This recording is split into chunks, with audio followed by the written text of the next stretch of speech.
So meditation is about being aware of awareness. So we're not trying to make anything happen. We're not trying to change anything. We're just simply resting in the awareness of being, that which we truly are. There's nothing to fix, nothing to improve, nothing to let go of. There's just awareness. So we have this daily practice. Twice a day is better. If you can meditate first thing in the morning, when you get up, maybe splash some water on your face or take a shower, wash your hands, wake all the way up. But before you start your day, allow yourself time to simply sit and recognize awareness and open to the infinitude of being.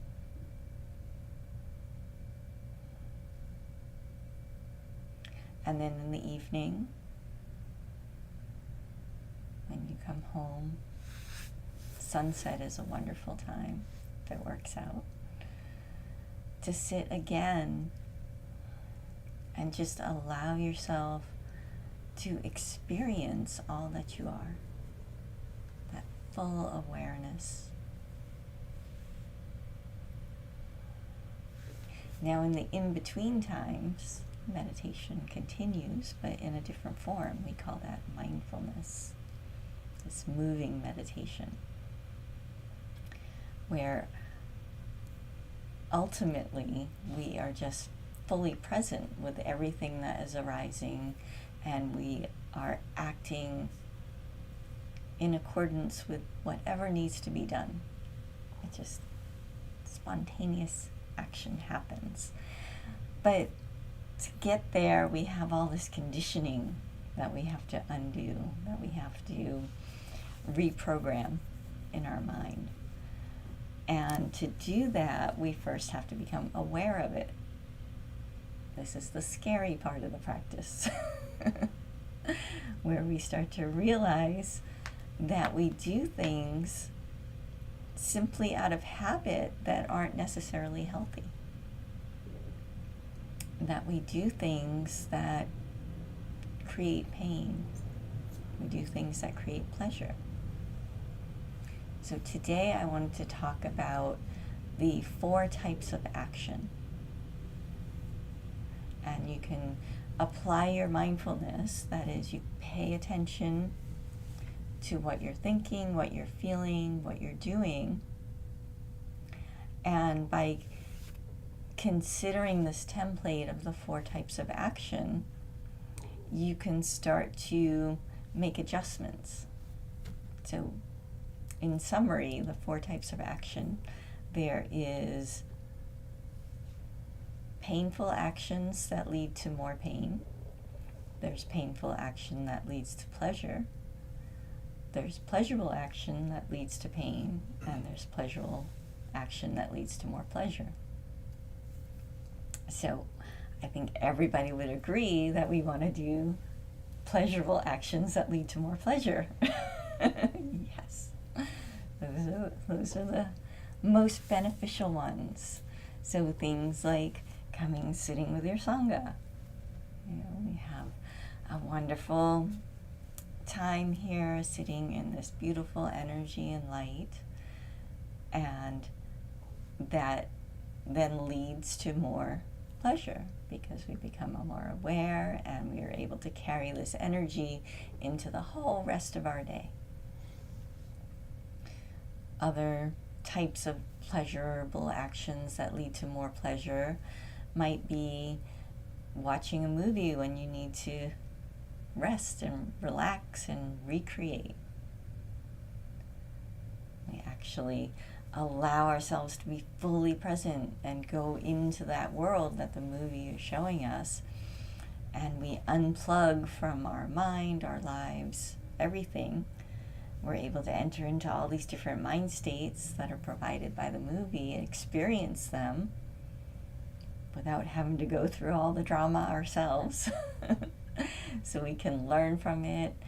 And then when the movie's over, there can be this feeling of refreshment that happens. And then we might talk about the movie with our friends and say, wow, that was a great movie.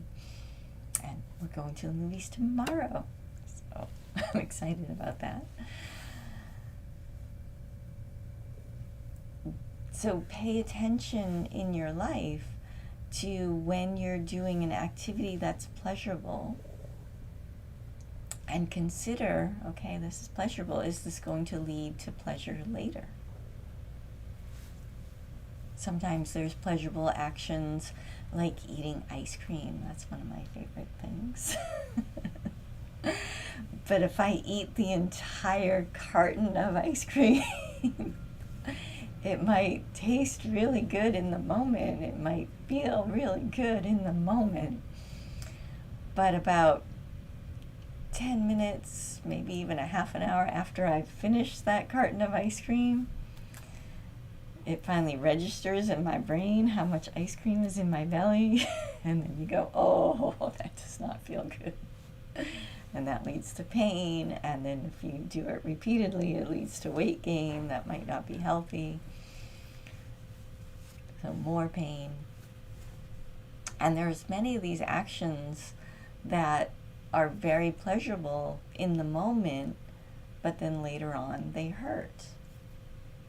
So those ones we want to be especially careful of, because that's where we enter into that really strong attraction, that really strong tendency to escape. Because we're like, oh, this feels really good now. Like, I'm just going to keep binge watching every show that's available on all of my services for the next 3 days because I don't want to deal with reality. And in that moment, you're going through all the pleasure of watching all the different shows. But eventually, your body's going to get sore from laying on the couch for too long. And then you're going to stand up and be like, ow. And then you're going to have all of the things that you've been ignoring in your life come crashing down. It's very painful, which can then lead to a cycle of going back and seeking the pleasure to get away from the pain. So that is the most popular type of action, is this pleasure that leads to pain later. But just by becoming aware of it, we might not necessarily stop immediately, but we start to see the cycle. And we start to recognize that, oh, this feels good right now, but in a little while, there's going to be pain. And you start to see the connection. And once we see the connection and fully accept that, that's when we suddenly have power. And then we find ourselves in that, oh, I'm just going to escape mode. And you catch yourself and you're like, okay, I'm consciously escaping now. Because awareness is funny that way. You can't unknow something. We can pretend, but you can't unknow it. So what will happen is, as you're trying to escape, this part of your awareness will be fully aware that you're trying to escape. And so it won't be quite as pleasurable as it once was. And at that moment, we can slip into pain, which leads to more pain, where we start to indulge in lower emotions. Or we can make a choice. We can say, okay, I'm escaping right now because I just need a break. And maybe you really do need a break. So you're like, okay, I'm going to watch this 1 hour show and just fully engage in it. And then I'm going to turn it off. And then I'm going to ask myself, what do I need to do right now? And then I'm going to actually get up and do it. And that way we shift our entire life. through this application of mindfulness, of understanding these 4 different types of action. Now, when we have slipped into pain that leads to more pain, this is the severe tragic suffering that we see people get stuck in. This is especially happens when we get caught in these lower emotions of anger, of regret, of jealousy, of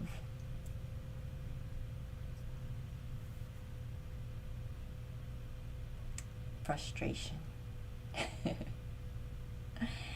And the important thing to understand with all of the different types of emotions that we feel is this practice is never about not feeling them. Because that's just another type of escape, right? Instead, what we want to avoid is the indulgence of them. There's a big difference between actually feeling some anger over a situation that happened and then investigating that anger and saying, well, what is it that's really making me angry? Oh, I wanted something to go this way and it went that way. And so now I'm feeling a little bit of fear. And so now I have something I can actually address. I can look at that fear and say, okay, what do I need to make myself feel supported? Or sometimes anger comes up because it's coming out of jealousy. Maybe we're mad that somebody has something that we want. And in that case, we can look at that honestly and say, oh, well, maybe I can instead feel admiration. Maybe I can actually have some altruistic joy and feel happy that they have that wonderful thing. And that flips the anger upside down, and then now suddenly we're in a much happier, brighter state.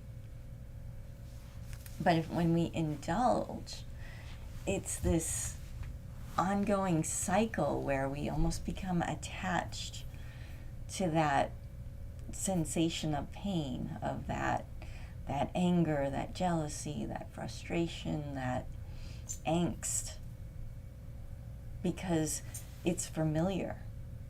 So we stay in it and we just keep recreating it. We keep replaying it in our mind. Regret is a really popular one. We did something and now we wish we didn't do it. Or maybe we didn't do something and we wish we did. So we keep replaying that past moment over and over again. But there's no going back. There's only now. So one way out of the regret cycle that I've found is to look at and play that what if game of like, okay, what if I had done that? How would my life be different right now? And what would I not have as a result? There's one that used to trip me up a long time ago. It's a good example, so I'll bring it up again, even though I haven't thought about it in a long time. But way before this place existed, before Dharma Center existed, I was healthy and working and making lots of money. And my friend's house came up for sale. And it was a beautiful house. It was floor-to-ceiling windows overlooking the bay and everything. And it was only, I think they wanted $280,000 for it. And if I had pulled together my resources, I probably could have made an offer and bought that house. And so as realty exploded and all the prices went insane, and that house is probably worth like $2 million right now, I finally just had to sit down one day, because this was a recurring thought. It just kept coming and hunting me and be like, okay, wait a minute, let's like really sit down and look at what if I had actually bought that house. And I played it out in my mind, and I realized that, okay, my friends had dogs, and my husband's allergic to dogs, so we would have had to redo all the carpets in the entire house. The house needed a lot of work. It has a lot of wood, so it would have needed a lot of more money would have had to been poured into it. And then I got sick and lost my job. I couldn't work anymore. So that would have put an enormous amount of pressure on my marriage. Might not have survived. And if I had taken all the resources I had and put it into this house, then Dharma Center never would have happened. I would not have had the money to open this place because all of my energy and everything would have gone there. So I would not have met all of you wonderful people. So when I had that realization, it was like, oh, well, yeah, if that was the trade-off, I'd much rather have this than that. If somebody wants to give me that house, I will take it. but I don't need to regret not buying it because all of these other things happen that otherwise would not have happened. So to play this what-if game to get out of regret, you have to be brutally honest with yourself, which isn't always easy, but you have to just cut through all of the lines that you've been telling yourself to get yourself to keep indulging in that regret and be really, really honest of like, well, what would that actually look like now, and what would I have missed? Because I know this is just a belief, but it's one I believe, is that everything is working out in our favor. It doesn't always look like that. It doesn't always feel like that. But there is this, they call it pronoia, the opposite of paranoia. Pronoia, the belief that the universe is conspiring to support you. And I believe it is. I believe that's true. And it always has our highest and brightest in mind. So we're always being guided and directed, and the opportunities that we actually take are always leading us towards that highest good. So remembering that is another key out of regret. So anytime that you find yourself spinning through actions that are painful and lead to more pain, like another much more mundane one might be like when you get a bug bite and you scratch it. It's a weird thing because in that scratching of that itch, you think at first that it feels good. You're like, oh yeah, relief, scratching the itch. But if you really pay attention, it's actually quite painful to scratch your skin. Because you're like, if your nails are sharp, like mine tend to be, you're actually ripping the skin. And if you can feel that, you pay attention to that, that's actually pain. And then it leads to pain later. So when we indulge in these habitual patterns of pain leading to more pain, that's what we're doing. So again, bringing our awareness to them is the key. It's not a matter of just willpower of like, I'm not gonna do it. That's one approach, and it's a popular approach. But in my experience, that has not worked. It only works as long as you can keep your power up. And eventually we get tired. And when we get tired, we lapse. And we fall back into the old pattern. What actually changes the pattern is awareness. Is fully acknowledging oh, this is painful. I'm doing this painful action, and it's going to lead to more pain. Oh my goodness. And then we start, calling ourselves stupid and, oh my God, I can't believe I'm doing that. and guess what? You've just engaged in a different action that is the same pattern. So if you keep in mind these 4 templates, you can very quickly see that, oh, I'm in this type of pattern. So how can I shift it? So that leaves the painful actions that lead to pleasure. And this is a very powerful place where we grow. Because when we're doing this, when we're becoming aware, it's painful. It's painful to look at ourselves and realize that, oh my goodness, look what I've been doing to myself. Look what I've been doing to others. Look what I've been doing to this world. And that can drive us right back into that, pleasure leading to pain escape cycle. Or we can stay with our mindfulness, stay aware, and recognize that, okay, this is a moment where I can go through some pain and come out into pleasure. Because by becoming aware of this destructive pattern, I can fully appreciate what I've been doing. And because I realize that, oh, it's me that's doing it, that means I don't have to do it anymore. I can do something else. And that is often the key, is doing something else. Because if we just make a declaration of, oh, I'm not going to think of pink elephants. Now you're all thinking about pink elephants. But if you say, I'm not going to think about pink elephants, instead I'm going to think about grasshoppers.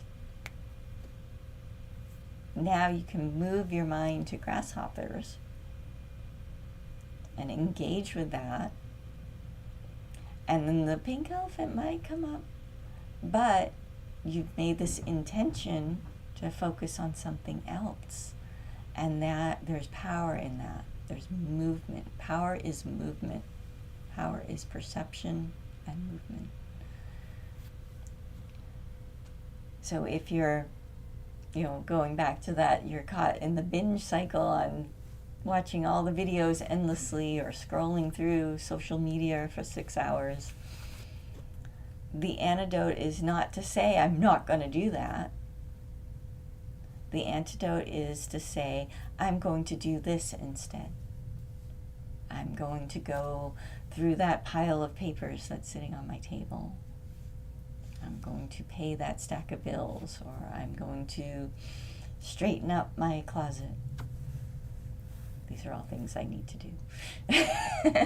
Be full disclosure. But the point is, there's always something beneficial for you to be doing. Always. There's this very deep part of us that knows exactly what needs to be done in every single moment. And all that's required is awareness. Allowing ourselves to be aware of that and then trusting that.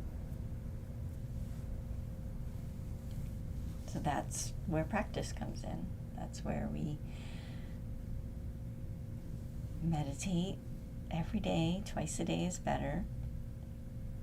Where we just let go of every concept, every construct of who we think we are, how we think the world works. And then when we stand up from our meditation cushion, we're open and aware, and we have that honesty of, oh, what do I need to do right now? Sometimes we get patient and we want to know, what do I need to do 3 weeks from now at 2:10 p.m.? And it very rarely works that way. We don't get to know 20 steps ahead. Sometimes we don't even get to know 2 steps ahead. Many times we only know 1 step, like what do I need to do right now? And maybe it's something little like, oh, you've got to go brush your teeth. And you're like, but yeah, of course, yeah, but what do I need to do? And until you do that one thing, there isn't room for you to know what's next. Or things have not come into alignment for the next step to be available. So trust yourself to know. And the more you do this consciously, the easier it gets. And then of course you'll forget. You'll get lost in your habitual patterns. You'll be doing it again. And then if you can remember these 4 different types of action, you can very quickly do a little systems analysis and say, okay, which type of action am I engaged in? Am I doing pain that leads to pleasure? Am I doing pain that leads to pain? Am I doing pleasure that leads to pain? Or am I doing pleasure that leads to pleasure? And if we can look at it in terms of these categories, then the specifics of the action, the storyline, loses a lot of importance. Because we love stories. Our mind loves stories. That's what keeps us engaged.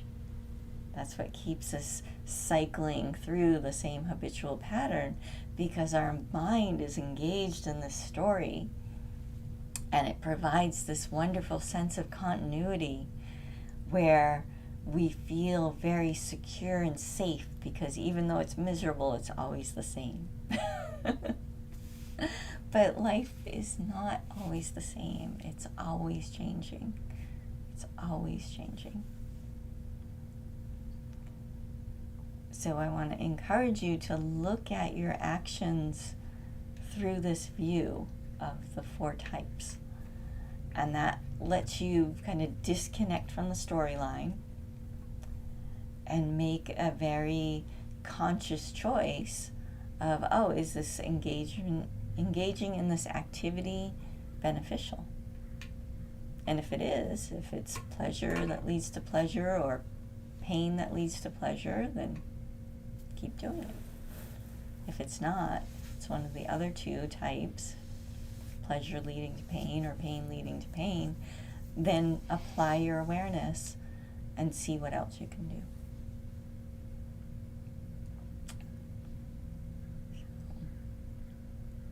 And of course, what supports this ability to be aware is our practice of meditation. So we'll do some of that now.